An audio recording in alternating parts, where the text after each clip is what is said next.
हमें हमारी सैरसिया दिखा जाती है जो जैसे ही उस टेंट से बाहर निकली थी ना अपनी मोम और क्राउन प्रिंस से बात करके, तो वो सोचती है अगर ये सीक्रेट ऑर्डर है तो आखिर वो शैडो इनोक के सामने कैसे आया। तो तभी इनोक वहां पर आया था। वो कहता है सैरसिया, वो कहती है इनोक तुम वापस आ गए। तो वो कहता है मुझे माफ करना, वो सस्पिशियस इंसान मुझसे गुम हो गया, पता नहीं वो कहाँ चला गया। तो सैरसिया कहती है फिर तो अच्छी बात है ना, तुम्हें उसका पीछे करने की कोई जरूरत नहीं है। इनोक कहता है क्या मतलब, वो तो सस्पिशियस था। तो सैरसिया कहती है तुम इधर आओ, तुम्हारे कान में बताती हूँ। और तब उसके कान में कहती है मैं तुम्हें डिटेल्स नहीं बता सकती, लेकिन ऐसा लगता है कि वो सस्पिशियस इंसान वो एक नाइट है जिसको हिज मैजेस्टी ने भेजा था क्राउन प्रिंस को प्रोटेक्ट करने के लिए, और उसको शैडो कहते हैं। तो इनोक सोचता है शैडो शायद इसी वजह से वो मुझसे लड़ाई नहीं कर रहा था क्योंकि वो हमारे साथ ही था। तो तब इनोक कहता है एनीवे सैरसिया, मुझे लगता है कि पहले जब हम लोग इकट्ठे लड़ाई कर रहे थे ना तो ऐसा लगता है कि हमारा टीम वर्क वो बिल्कुल भी अच्छा नहीं था। वो कहती है सच में मुझे भी ऐसा लगा था। वो कहता है बिल्कुल इसी वजह से मुझे लगता है कि अगर हमें दुश्मन के खिलाफ डट के मुकाबला करना है ना तो हमें प्रैक्टिस करनी पड़ेगी।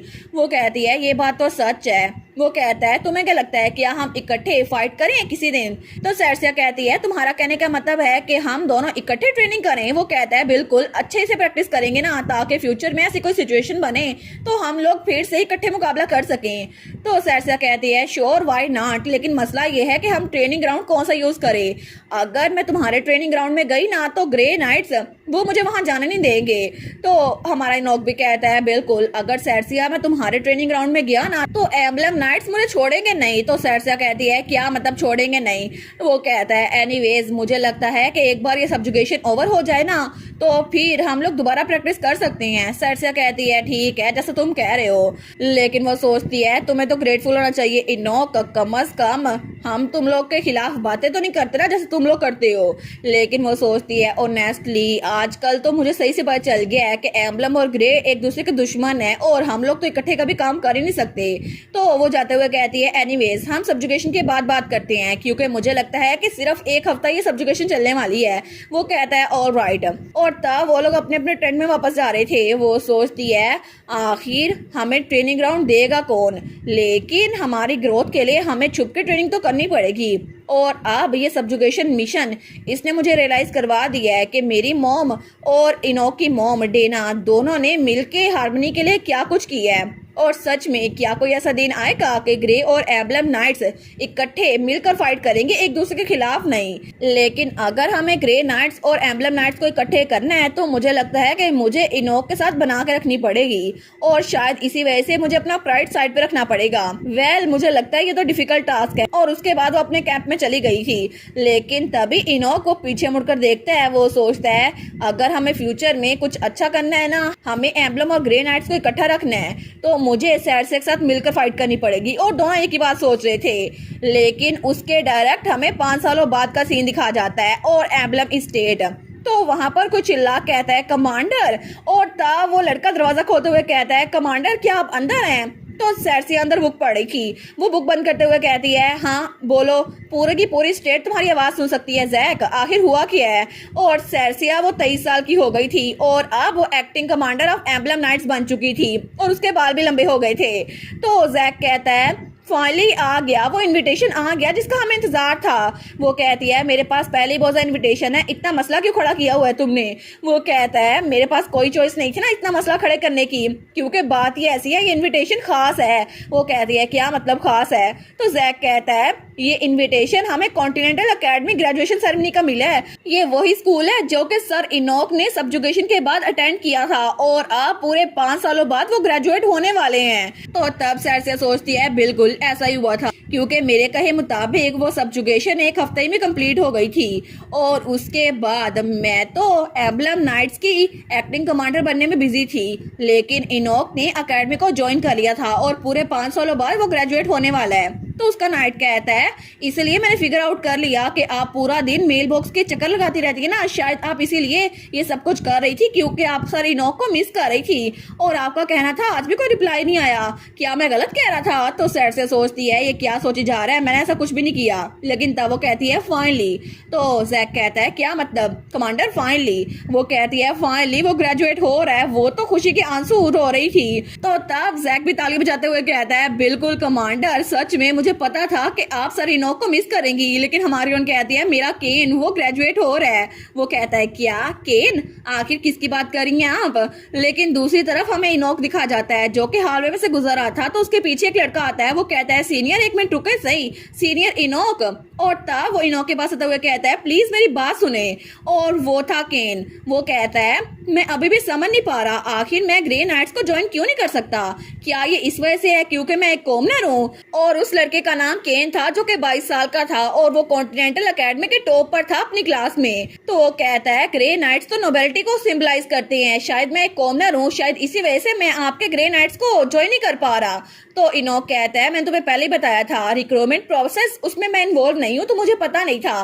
तो वो कहता है लेकिन फिर क्यों, क्या वजह हो सकती है कि मुझे आपने वहां ज्वाइन नहीं किया? हालांकि मैं पूरी क्लास में टॉप करता हूँ, लेकिन मैं एक कॉमनर हूँ, शायद यही वजह होगी। और आप इस बात से एग्री नहीं करते? तो इनोक उसकी बात सुनकर वो कहता है लेकिन आखिर तुम्हें ग्रे नाइट्स को क्यों ज्वाइन करना है? मैंने सुना था कि तुम्हें नोबल्स बिल्कुल पसंद नहीं है। तो तुम्हें पता है ना कि पूरे एम्पायर में ग्रे नाइट्स में ज्यादा नोबल्स भरे हुए हैं, तो आखिर तुम्हें वो क्यों ज्वाइन करना है? क्या तुम चाहते हो कि तुम एक कॉमनर होते हुए अपनी स्किल्स के लिए नोबल से रिकॉग्निशन हासिल करो? तो तब वो थोड़ा सैड हो गया था। तो केन कहता है टू बी ऑनेस्ट सिंपली मैं इसलिए नहीं चाहता कि मैं आपके ऑर्डर को ज्वाइन करूं क्योंकि मुझे रिवेंज लेना था, क्योंकि मुझे नोबल पसंद नहीं है, लेकिन मोर इम्पोर्टेंटली आप वहां पर होंगे सीनियर, आप मेरी रीजन है। तो इनोक कहता है क्या मतलब मैं रीजन हूँ? वो कहता है जी बिल्कुल, क्योंकि जब से आप यहाँ पर आए थे ना आपने एक दिन भी ट्रेनिंग मिस नहीं की। हालांकि आप एक नोबल हैं और आप हमेशा अपने स्वॉर्ड को डिफरेंट टेक्निक में यूज करते हैं, इसी वजह से आपने कभी हार नहीं मानी और आप बार बार ट्रेनिंग करते हैं। इसी वजह से आपको देखकर मैंने भी ट्रेनिंग करना शुरू की और मैं क्लास में टॉप करने लग गया। लेकिन इस वजह से मैं चाहता हूँ कि नोबल से चाहे मेरी जितनी मर्जी नफरत हो ये बिल्कुल मीनिंगलेस है। इसी वजह से मैं वहीं पर जाऊंगा जहाँ पर आप होंगे सीनियर, क्योंकि मैं हमेशा आपकी और स्वॉर्डमैनशिप की साइड पर रहूंगा चाहे कुछ भी हो जाए, यही मेरा फाइनल गोल है। तो इनोक उसकी तरफ देखता है, वो सोचता है बिल्कुल इसको देखकर मुझे किसी और की याद आती है और उसको हमारी सरसिया की याद आ रही थी क्योंकि सरसिया को भी तलवारबाज से बहुत ज्यादा प्यार था। वो कहता है मैं अपनी फैमिली से कॉन्टेक्ट करूंगा और उनसे पूछूंगा कि तुम्हारी एप्लीकेशन क्यों रिजेक्ट की गई है। तो वो कहता है सच में thank you so much senior. लेकिन इनोक वहां जाते हुए सोचता है वेल पूरी एकेडमी के टॉप स्टूडेंट को अपना सबऑर्डिनेट बनाना इतना भी बुरा नहीं होगा। लेकिन इसको देखकर बेस्ट पार्ट तो ये है कि मुझे सरसे की याद आ गई थी। और दूसरी तरफ हमें सरसे दिखाई जाती है जो कमरे का दरवाजा खोलते हुए कहती है मैं बाहर जा रही हूँ। तो वहाँ उसके मॉम और डैड थे। तो तब उसकी मॉम कहती है तुमने तो पूरा ड्रेसअप किया हुआ है, क्या ट्रेनिंग के अलावा तुम्हारे दूसरे प्लान्स हैं? तो वो कहती है मैं कॉन्टिनेंटल एकेडमी जा रही हूँ और आपको पता है वहां से सब लोग ग्रेजुएट हो गए हैं, तो मैं अपकमिंग ग्रेजुएशन में जो एग्जाम होने वाला है ना उसको देखूंगी और वहां से अपने लिए सबऑर्डिनेट चुनूंगी। तो उसका फादर कहता है मैंने सुना था कि इस बार ग्रेजुएशन स्पीच तुम देने वाली हो, तुम तो बड़ी बिजी होगी ना। तो सरसिया की मॉम कहती है हमारी बेटी तो सच में बहुत ज्यादा सक्सेसफुल है क्योंकि वो एम्बलम की कमांडर जो बन चुकी है। तो सरसिया कहती है मॉम मैं कमांडर नहीं बनी, अभी तक एक्टिंग कमांडर हूँ और ये ऑफिशियल नहीं है। उसकी मॉम कहती है एनीवेज। तो सरसिया कहती है और एग्जैक्टली मैं इसी वजह से वहां पर जा रही हूँ, पहले मैं वहां पर स्पीच दूंगी और फिर वहां पर सारे के सारे रिक्रूट्स को हैंडल करूंगी। लेकिन ये तो बहुत ही जरा काम है क्योंकि मुझे बहुत कुछ करना पड़ेगा और ऐसा लगता है अगर मैं 3 भी बन जाऊं ना फिर भी ये काम खत्म नहीं होंगे। तो उसका फादर कहता है तो तुम अपनी जगह एक सबऑर्डिनेट को क्यों नहीं चुन लेती, क्योंकि तुम दोनों मिलकर काम कर सकते हो। सरसिया कहती है एज एक्सपेक्टेड डैड आप सच में मुझे जानते हैं। वेल एक स्टूडेंट है तो सही जो इस साल ग्रेजुएट हुआ है, मैं सच में चाहती हूँ कि वो मेरे साथ ज्वाइन हो जाए क्योंकि उसको सबऑर्डिनेट बनाना ये तो मेरे प्लान में शामिल था। उसका नाम केन है, उसने ग्रेड स्किप कर दिया था और अब वो इनोक के साथ ही पास आउट हुआ है। तो उसका फादर कहता है फिर तो अच्छी बात है और तुम वहां पर जा रही हो फिर तो बड़ी एक्साइटेड होगी, आराम से जाना। वो कहती है जी और उसके बाद वहां से निकल गई थी। लेकिन पीछे उसके मॉम और डैड थे। तो उसकी मॉम कहती है तुम सच में सरसिया के साथ ऑनेस्ट क्यों नहीं हो सकते बेनेडिक्ट? वैसे भी तुम्हें पहले से पता है कि सरसिया वो केन को ही अपना सबऑर्डिनेट चुनेगी और इसी वजह से तुम ग्रे नाइट्स के पास गए थे और तुमने उनको जाकर कहा था कि केन को ग्रे नाइट्स में शामिल ना करे। तो सरसिया का फादर कहता है वेल मैं बस ये चाहता हूँ कि सरसिया की हैप्पीनेस प्रोटेक्टेड रहे क्योंकि वो सच में उसको अपना सबऑर्डिनेट बनाना चाहती है। तो सरसिया की मॉम कहती है केन सच में बहुत ज्यादा गुस्सा होगा अगर उसे पता चलेगा। तो सरसिया का फादर हंसते हुए कहता है लेकिन अच्छा फादर बनना बहुत ज्यादा मुश्किल है, और इसी वजह से मैं चाहता हूँ मेरी बेटी खुश रहे। तो सेर्सिया की मॉम कहती है फिर भी मुझे लगता है कि केन भी जरूर सेर्सिया का सबऑर्डिनेट बनने के लिए मान जाएगा और मैं उम्मीद करती हूँ कि वो केन को मनाने में कामयाब हो जाए, क्योंकि अगर ऐसा हुआ तो बहुत अच्छा हो जाएगा। और सेर्सिया तो बड़ी एक्साइटेड होकर वहां से जा रही थी, तो वो सोचती है केन को तो मैंने अकेडमी के स्टार्ट के दिनों में देख लिया था जब मैं वहां पर इनोक को देखने के लिए गई थी, और ऐसा लगता है वो बहुत ही ज्यादा टैलेंटेड है।